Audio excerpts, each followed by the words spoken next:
Hello guys ඉතින් ඔයාලට කොහොමද? ඉතින් ඕගොල්ලෝ හොඳින් ඉන්නවා ඇති කියලා හිතනවා. ඉතින් මම අද මගේ ඉලෙක්ට්‍රික් බයික් එකේ දුර ගමනක් යන්න ලෑස්ති වෙන්නේ. මම යන්නේ අද උණ වටුනට. ඉතින් ඇත්තටම මට ගෙදර ඉඳලා උණ වටුනට සාමාන්‍යයෙන් කිලෝමීටර් 71.1ක් වගේ තියෙනවා සම්පූර්ණ මගේ ඩෙස්ටිනේෂන් එකට. ඉතින් බලමු අද මම ඒ දුර ගිහිල්ලා ආයිත් බයික් එකේ එන්නේ කියලා. මොකද මගේ බයික් එකේ කම්පැනි එකකින් රෙකමන්ඩ් කරපු රේන්ජ් එක තමයි 110 කිලෝමීටර්ස්. නමුත් මම ඉකෝ මෝඩ් එකේ සාමාන්‍යයෙන් යද්දී කිලෝමීටර් 120ක් වගේ යන්න පුළුවන්. හරි ටයර් ප්‍රෙෂර් එකකින් ස්මූත් ඇක්සලරේෂන් එකකින් යනවා නම් අනිවාර්යෙන් 110 වුණාට 120ක් විතර යන්න පුළුවන්. බලමු අද මම මේ ගමන යන්නේ කොහොමද? මට මගදී මොනවා හරි ප්‍රශ්නයක් වෙයිද? එද්දී මට මග නවතින්න වෙයිද? මොනවද වෙන්නේ කියලා බලමු. ඇත්තටම මට අද මගේ වැඩ වගේකට යන්නේ ඇත්තටම මගේ ඒ නිසා බලමු කොහොමද මගේ එක්ස්පීරියන්ස් එක කියලා. ඉතින් මම බයික් එකේ සාමාන්‍යයෙන් නෝමල් ගියීම 45-55 අතර වගේ තමයි මම ගියේ. ඔය සමහර වීඩියෝ කරන වෙලාවල් වලට පොඩ්ඩක් ස්ලෝ එකේ ගියා. මොකද සේෆ්ටි එක නිසා. මොකද මම තනියම තමයි වීඩියෝ කරගෙන ගියේ. ඒ නිසා ඉතින් මම දැන් ඉන්නේ නම් බෙන්තර හරියේ. මොකද මට ගෙදර ඉඳලා බෙන්තර කිට්ටු වෙන්නත් තියෙනවා කිලෝමීටර් 11ක් වගේ. ඉතින් මම සාමාන්‍ය විදිහට ගියා. මොකද බයික් එකක් වුණාම සාමාන්‍යයෙන් ඔයගොල්ලෝ ඉලෙක්ට්‍රික් බයික් එකක් පදිනවා නම් ඒකේ සම්පූර්ණ කම්පැනි එක රෙකමන්ඩ් කරන හරි දුර යන්න නම් ඕගොල්ලෝ සාමාන්‍යයෙන් බයික් එක ස්ටාර්ට් එකේදී කියන්නේ අපි පිකප් කරලා බයික් එක ස්ටාර්ට් එකට ගන්නකොට ස්මූත් ඇක්සලරේෂන් එකක් ගන්නවා නම් ඕගොල්ලන්ට කම්පැනි එක කියන හරිම දුර ඕගොල්ලන්ට යන්න පුළුවන් කිසි ප්‍රශ්නයක් නැතුව. අනිත් එක තමයි කම්පැනි එකේ කියන රේන්ජ් එක ගොඩක් වෙනස් වෙනවා. ඕගොල්ලන්ගේ ටයර් ප්‍රෙෂර් එක ගොඩක් අඩු නම් රෙකමන්ඩ් කරපු ටයර් ප්‍රෙෂර් එකේ ඕගොල්ලෝ යන්නේ නැත්නම් ඊට අමතරව ගොඩක් බර පටවන් යනවා නම් ඒ කියන්නේ සාමාන්‍යයෙන් දෙන්නෙක් තුන් දෙනෙක් වගේ යනවා නම් බයික් එක ගෙනගෙන ගොඩක් බැගේජස් එහෙම මොනවා හරි අරන් යනවා නම් එතකොට සාමාන්‍යයෙන් කොහොමත් රේන්ජ් එක අඩු වෙනවා. ඒ වගේම ලොකු කඳුවල යනවා නම් සාමාන්‍යයෙන් ඒ රේන්ජ් එක අඩු වෙනවා. හැබැයි මේ ඒත බයික් එකේ කියන්න ඕන දේ තමයි කම්පැනි එක ගොඩක් වෙලාවට කියන්නේ හරිම රේන්ජ් එක. ගොඩක් චයිනා වලින් එන සමහර බයික් තියෙනවා කම්පැනි එකේ කියන රේන්ජ් එක ඇත්තටම යන්න අමාරුයි. තනියෙන් ගියත් කොච්චර ස්මූත් ඇක්සලරේෂන් එකකින් ගියත් සමහර වෙලාවට යන්න අමාරුයි. ඉතින් මම දැන් ඉන්නේ සාමාන්‍යයෙන් ඇත්තටම කිලෝමීටර් 30ක් 40ක් වගේ ගිහිල්ලා සාමාන්‍යයෙන් 45ක් වගේ ගිහිල්ලා ඉන්නේ. ඉතින් මම වොයිස් කරන්නේ මේ පස්සේ වීඩියෝ එකේ. මොකද යන ගමන් ඩ්‍රයිව් කරන ගමන් ඒ ඔක්කොම කරන්න බැරි නිසා.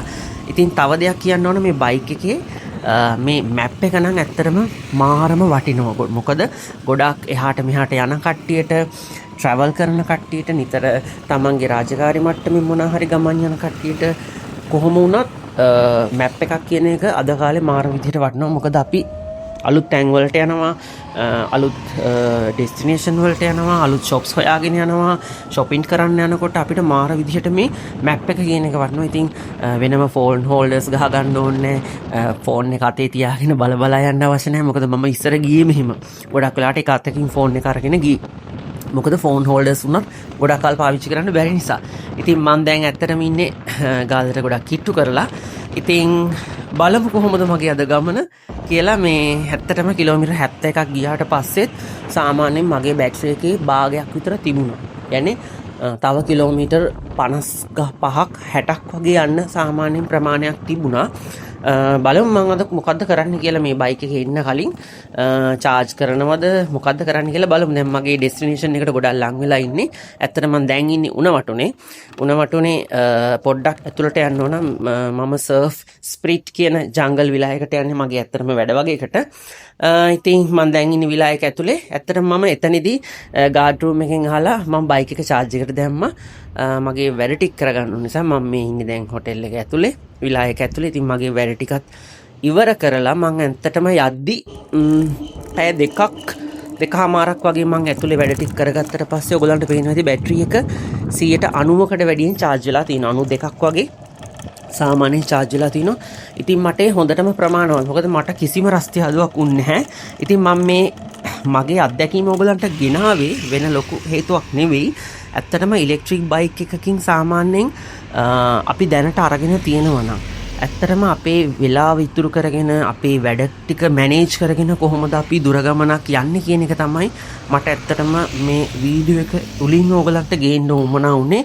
එහෙම නැතුව ඕගොල්ලෝ දුර ගමන් යන්නම කියලා ඉලෙක්ට්‍රික් බයික් ගන්න කියන එක ප්‍රමෝට් කරන්න නෙවෙයි මම මේ වීඩියෝ එක ඇත්තටම කරේ. මොකද දැනට ඕගොල්ලෝ ඉලෙක්ට්‍රික් බයික් එකක් අරගෙන තියෙනවා නම් දැනට ඔයාලට වෙන බයික් එකක් නැත්තම් ඕගොල්ලෝ කොහොමද ඕගොල්ලන්ගේ වැඩ ටික සාමාන්‍යයෙන් මැනේජ් කරගෙන දුර ගමනක් යන්නේ කියන එක.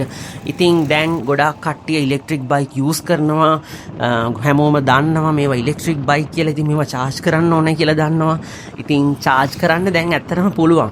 ගොඩක් තැන්වලින් සාමාන්‍යයෙන් ෂොප් එකකින් ඇහුවත් charge කරන්න දෙනවා. ඉතින් ඇත්තටම බය වෙන්න එපා. මම දැකලා තිනවා Facebook එකෙත් එක ඉලෙක්ට්‍රික් බයික් කම්පනි වලිනුත් සාමාන්‍යයෙන් charging points දාන්න මම දැක්කා එක යෝජනා අහනවා මිනිස්සුන්ගෙන්, ඕගොල්ලන්ගේ කමෙන්ට්ස් අහනවා.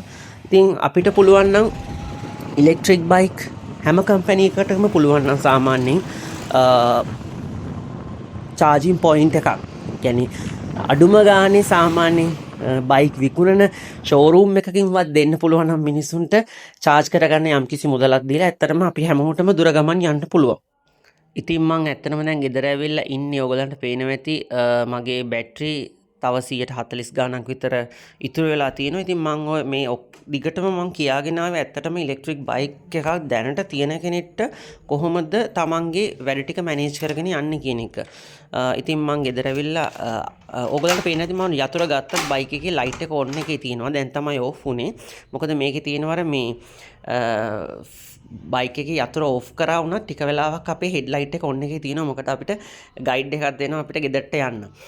ඉතින් මේ ඇත්තට මේ බයික් එකේ මාර ෆීචර්ස් ගොඩක් තියෙනවා. මම ඔයගලන්ට පෙන්නන්නම්. සාමාන්‍යයෙන් මම ආපු ගමන් මේ charge එකට ගහනව නෙමෙයි මම ඔයගලන්ට පෙන්නන්න ඕන හින්දා පෙන්නන්නේ. නැත්තම් සාමාන්‍යයෙන් අපි දුර ගමනක් ගිහිල්ලා આવොත් විනාඩි 10ක් 15ක්වත් තියලා තමයි අපි බැටරි එක charge එකට දාන්න ඕන. මොකද බැටරිස් වල ටෙම්පරේචර් එක වැඩි වෙනවා ඇත්තටම දුර යද්දී. ඉතින් ටෙම්පරේචර් එක වැඩි වෙලා තියෙද්දි අපි ආයිත් බයික් එක charge කරන එක පොඩ්ඩක් බැටරි ලයිෆ් එක පොඩ්ඩක් අඩු වෙන්න හේතුවක්. ඉතින් ඔන්න බලන්න මේ ඒත බයික් එකේ තියෙන ස්පෙෂල් ෆීචර් එකක් තමයි අපි charge එකට දැම්මම charge වෙලා ඉවර වෙන වෙලාවත් අපිට ඉන්ඩිකේට් කරලා පෙන්නනවා. ඒකම ඒ charge එකෙන් යන්න පුළුවන් දුර ඒ වෙලෙම අපිට බලන්න පුළුවන්. දැන් සාමාන්‍ය ඔයගලන්ට පේනවා දැන් 140 ගානක් charge වෙලා තියෙනවා.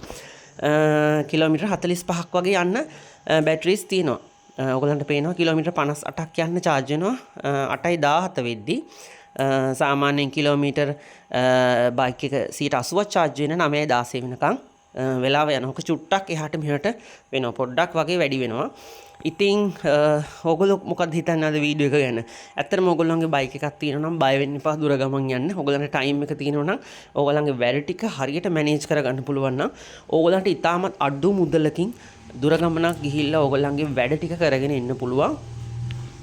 තව දෙයක් මට මේ ගමන යන්න ඇත්තටම රුපියල් 150ක 200ක වගේ මුදලක් තමයි ගියේ බයික් එකේ charging වලට. ඇත්තටම ගෙදරින් තමයි මම charge කරේ. හොටෙල් එකකින් මම free of charge කරගත්තා. මොකද මට chance එක දුන්නා. මොකද මිනිස්සු දන්නවා දැන් කියන්නේ මේවා ඉලෙක්ට්‍රික් බයික් මේවා charge කරන්න ලොකු ගාණක් යන්නේ නැහැ. ලොකු cost එකක් යන්නේ නැහැ. සාමාන්‍ය බයික් repair කරන තැනකින්, garage එකකින්, shed එකකින්, ඒ වගේම tire කඩේකින් වගේ ඔයගලන්ට charge කරගන්න පුළුවන්. මම දැන් charge එක ආයි පොඩ්ඩක් unplug කරනවා. මොකද තවත් ස්පෙෂල් ෆීචර් එකක් තියෙනවා ඒත එකේ. charge එක සාමාන්‍යයෙන් කනෙක්ට් කරාට පස්සේ charge එක lock කරගන්නවා charging socket එක. ආයි යතුරු දාලා on කරාට පස්සේ තමයි අපිට බයික් එක charge එකෙන් ගලවන්න පුළුවන් වෙන්නේ. ඉතින් තව ලස්සන වීඩියෝ එකකින් හම්බෙමු. හැමෝටම bye.